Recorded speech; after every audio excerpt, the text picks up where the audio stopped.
اس کا ہی بیان تھا۔ آج ہم دیکھتے ہیں کہ اللہ کو بھی مانتے ہیں اور سامنے امریکہ نے ایک دھمکی دی ہمارے صدر کو کہ تم پتھر کے زمانے میں چلے جاؤ گے، سب کچھ واپس کر دیں، اس کا مطلب ہمارا ایمان ہاں نہیں ایمان،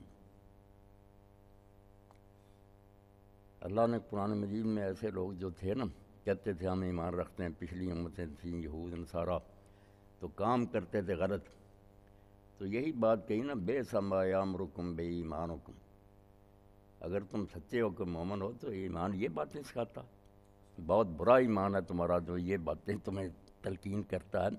تو یہ جھوٹے مدعیوں کا حال ہوتا ہے نا، جو کہہ دیتے ہیں کہ ہم اللہ کو مانتے ہیں، مانتے کوئی نہیں، سنی سنائی بات ہوتی ہے، ماں باپ سے انہیں ایک بات ملی ہوتی ہے وہ دہرا رہے ہوتے ہیں، جس کو ماننا کہتے ہیں دل سے یقین ہو کہ واقعی یہ کائنات اللہ کی ہے، وہ حکمران ہے، وہی ہوگا جو وہ چاہے گا، ان میں تو یہ چیزیں ضرور ہوتی ہیں، جو صرف زبان سے کہیں گے اس سے تو کچھ نہیں ہوگا۔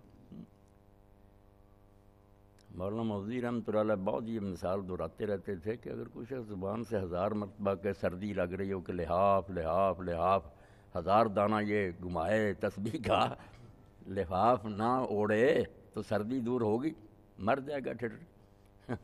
تو اللہ کو ماننا تو یہ ہے کہ واقعی وہ یقین کرے اور اس کے اندر یہ بات جو ہے نا جاگزیں ہو جائے، ذہن میں بیٹھی ہر وقت اسے یہ یاد رہے، تو پھر ایسا ہی ہوتا، پھر نہیں گھبراہٹ ہوتی۔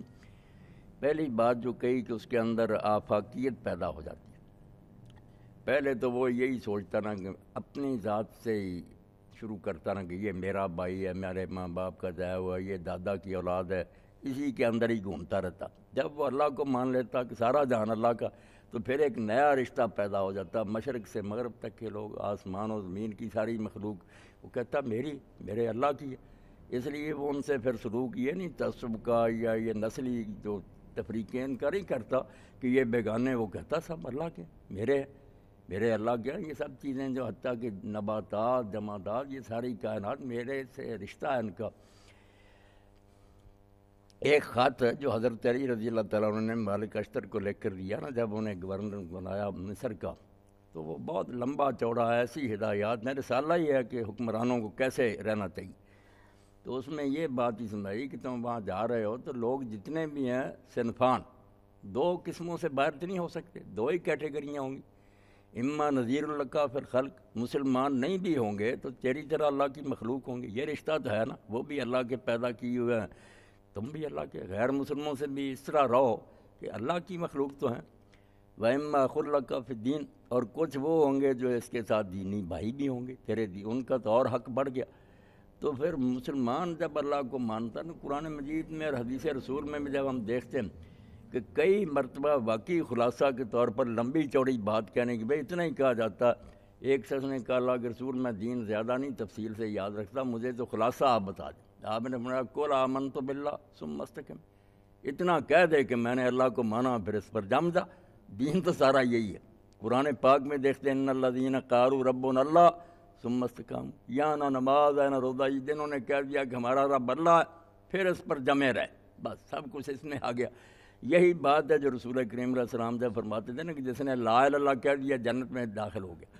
اب ہماری بدقسمتی کہ ہم نے سمجھ لیا کہ لام الف ہے میں کوئی جادو ہے، وہ تو جس نے یہ اقرار کر لیا کہ اللہ میرا حاکم ہے اور میں اس کی رعیت ہوں، سارے مسئلے حل ہو گئے، وہ کیوں پھر غلط کام کرے گا، ہو جائے گا تو معافی مانگے۔ تو واقعی پھر اللہ کی مخلوق کافر ہوگی، مسلم ہوگی، جانور ہوں گے، حلال حرام بھی ہوں گے۔ دیکھیں نا جس نے کتے کو پانی پلا دی کہ خود پانی اس حال میں پیا کہ وہاں کنویں پر کوئی ڈول نہیں تھا، کوئی رسا نہیں تھا، زینوں سے وہ نیچے اتری عورت جا کر اس نے پانی پیا، باہر نکلی تو دیکھا کہ ایک کتا تھا، زبان اس کی باہر تھی، وہ گیلی مٹی چاٹ رہا تھا۔ اب اس کو ترس آ گیا کہ اللہ کی مخلوق تو ہے، تو اس نے اپنا دوپٹہ اتارا، جوتا جو تھا اس کے ساتھ باندھا، لٹکا کر پانی اس میں تھوڑا تھوڑا نکال کے کتے کو پلایا۔ خبردار پیغمبر از حال مرد کے داور گناہ نہیں وہ ہو گیا، صحیح بخاری میں کہ حضور نے خبر دی کہ اللہ نے اس بندے کے گناہ معاف کر دی۔ لوگوں نے پوچھا یا رسول اللہ یہ حرام جانور تو ان کو پانی پلانے سے بھی اجر ملتا؟ فرمایا ہاں، جس میں بھی اللہ نے جان رکھی ہے پلائیں، حرام ہے تو وہ الگ بات ہے۔ کئی لوگوں نے تو کتوں کو زخمی دیکھا، پکڑ لیا، ان کا باقاعدہ پھر مرہم پٹی اور علاج کرتے رہے نیک لوگ، تو ایسی باتوں سے اللہ خوش ہوتا کہ میری چیز سمجھی انہوں نے کہ حرام اس نے کر دیے تو اس کا حکم مخلوق تو اللہ کی. تو جو دکھ دیتے ہیں پھر اللہ تعالیٰ کہتا تمہیں یہ خیال بھی نہیں آیا کہ میری چیز تھی تم اس کا کچھ لحاظ کر. تو واقعی ایمان باللہ میں یہ باتیں. اور جیسے کہا نا کہ وہ سر بلند بھی اتنا ہو جاتا ہے کہ حکمران بھی اس کی نگاہ میں کچھ نہیں ہوتا. وہ جب اللہ کا ہو جاتا ہے. ایک نظم ہم پڑھا کرتے تھے کورس میں اردو کتابوں میں، رانا پرتاپ کا ایلچی. اکبر نے نا سب لوگوں کو جھکا لیا، رانا پرتاپ پڑا ہوا تھا. اب اس کا ایلچی آیا اس کے دربار میں تو اس نے کہا کہ یہ رانا پرتاپ تو سر نہیں جھکاتا. جو دروازہ بنایا نا کہ اس میں سے ایلچی داخل ہو، وہ چھوٹا تھا کہ ایلچی داخل ہوگا، پگڑی اس کے سر پر رانا پرتاپ کی دی ہوئی ہوگی، وہ جب جھکے گا ہم اس سے اپنے دل کو تسلی دے لیں گے کہ رانا پرتاپ ہی جھک گیا. مگر وہ ایلچی بھی دانا تھا، اس نے کہا یہ تو چال ہے، یہ پگڑی میری نہیں رانا پرتاپ کی دی ہوئی، یہ جھکانا چاہتا. اس نے پہلے پاؤں آگے کیے، سر پھر تو دانا سر نہیں جھکایا. اللہ کا بندہ بھی جب اللہ کا ہو جاتا ہے نا، وہ پھر نہیں مخلوق کے سامنے بوش کیا کسی کے سامنے بھی سر نہیں. کائنات اس کی نظر میں بالکل حقیر ہوتی. کہتا مجھ سے بڑا بندہ حق. وہ دوسری بات بھی مولانا کی، متکبر بھی نہیں ہوتا، دوسروں کے سامنے ڈٹا ہوتا، اللہ کے سامنے بالکل مٹی ہو جاتا. اس کو تو جانتا نہیں کہ اس کے تو اشارے سے میں مٹ سکتا ہوں، ابھی حکم دے دے ختم. اللہ کے سامنے عاجز ہوتا ہے، بندوں کے سامنے سر اونچا رکھتا ہے کہ یہ نہیں میرا کچھ ہی بگاڑ سکتے.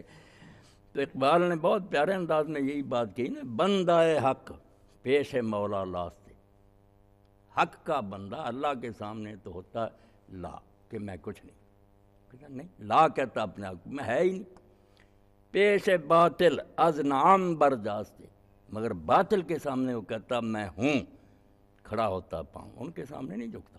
باطل کے سامنے نام ہوتا ہے کہ ہوں، ہاں میں ہوں. جب اللہ کی باری آتی ہے نہیں. یہ ہم قیام کرتے ہیں، سجدہ کرتے ہیں. نماز میں دو بڑے رکن نا، قیام ہوتا ہے پھر سجدے میں چلے جاتے ہیں. اس کو بھی علامہ اقبال نے کس طرح سمجھا؟ کہتے ہیں قیام تمہارا ہے کھڑے ہونا سیدھے مخلوق کے سامنے، کہ مخلوق نہیں ہمیں جھکا سکتی. جلال کبریائی در قیامش، مسلمان جب کھڑا ہوتا ہے تو اس کے کھڑے ہونے میں کبریائی کا جلال ہوتا ہے کہ میرے سے بڑا کوئی نہیں ہے، مجھے کون جھکا سکتا. تمہارا یہ اقتدار اور دولت اور یہ لالچ مجھے نہیں جھکا سکتے. جلال کبریائی در قیامش، جمال بندگی اندر سجود. اور بندگی کا جمال جو ہوتا ہے کہ اللہ کے سامنے میں کیسے عاجز ہوتا ہوں، خاک پر اپنا وہ سر حصہ رکھتا ہے جسم کا جس سے آرہا کوئی عزم نہیں، پیشانی مٹی پر رکھتا. رب کے سامنے تو جمال بندگی کا مظاہرہ کر کہ میں ایسا اچھا بندہ ہوں. تو لوگوں کے سامنے جلال کبریائی کا مظاہرہ کرا، میں کھڑا ہوں، مجھ کو نہیں کوئی جھکا سکتا، میں سیدھا ہوں. دین ہے نا. اس سے ہی انہوں نے یہ بات نکالی کہ بندہ مومن کو مخلوق کے سامنے تو سیدھا کھڑا ہونا چاہیے، اللہ کے سامنے بالکل جھکے ہونا چاہیے. تو ایسے ہی ہوتے تھے لوگ، مخلوق کی پرواہ نہیں کرتے. سید ابوالحسن ندوی رحمۃ اللہ علیہ نے ایک واقعہ لکھا کہ سلطان محمد تغلق ہے، نیک تھا، بڑا دیندار تھا، مگر ذرا سخت بھی تھا. وہ ادھر پانی پت کرنال کی طرف آیا تو وہاں ایک بزرگ تھے، ان کا مدرسہ تھا، طالب علم پڑھتے تھے، بہت دیندار تھے. تو جب آیا تو لوگ سارے ملاقات کے لیے گئے، مگر وہ بزرگ نہیں گئے. تو کسی چغل خور نے بادشاہ کے کان بھرے کہ یہ لوگ کیسے متکبر ہیں کہ آپ آئے ہیں تو ملنے کے لیے نہیں آئے. حکم دے دیا کہ انہیں دہلی پیش کرو. آپ چلا گیا. اب وہ لینے کے لیے جو گیا نا پولیس مین، وہ ادب کرتا تھا نیک لوگوں کا، وہ دروازے پر کھڑا ہو گیا. خادم سے اس نے کہا کہ میں ملنا چاہتا ہوں. جب اس نے جا کے اطلاع دی تو آپ نے فرمایا اگر تو کوئی حکم ہے سرکاری، وہ بے بس ہے تو آ جائے، اگر نہیں تو میں حکمرانوں سے مل کر کیا لوں گا، مجھے کوئی غرض ہی نہیں. اس نے کہا میں مجبور ہوں، حکم ہے، آیا بتلایا. آپ نے فرمایا ٹھیک. جان نماز کندھے پر ڈالی، بیٹے کو ساتھ لیا، چل پڑے. لوگوں کا الوداع کہا انہوں نے کہ محمد تغلق دربار میں ذبح کرا دیتا ہے، بڑا سخت ہے، تو شاید میں نہ آؤں. وہاں جب گئے نا تو ڈیوڑیاں تھیں، سپاہی کھڑے تھے، نیزوں والے، کہیں تلواروں والے، روب بنایا ہوا تھا. چلتے چلتے وہ بیٹا جو تھا نا وہ کچھ ڈر گیا. ماحول بادشاہی. اس نے دیکھا کہ یہاں تو ایسا حال کبھی اس نے دیکھا ہی نہیں. تو آپ نے فرمایا بیٹا نور الدین العظمۃ للہ والکبریاء للہ، بڑا صرف ایک ہے، یہ بڑے نہیں۔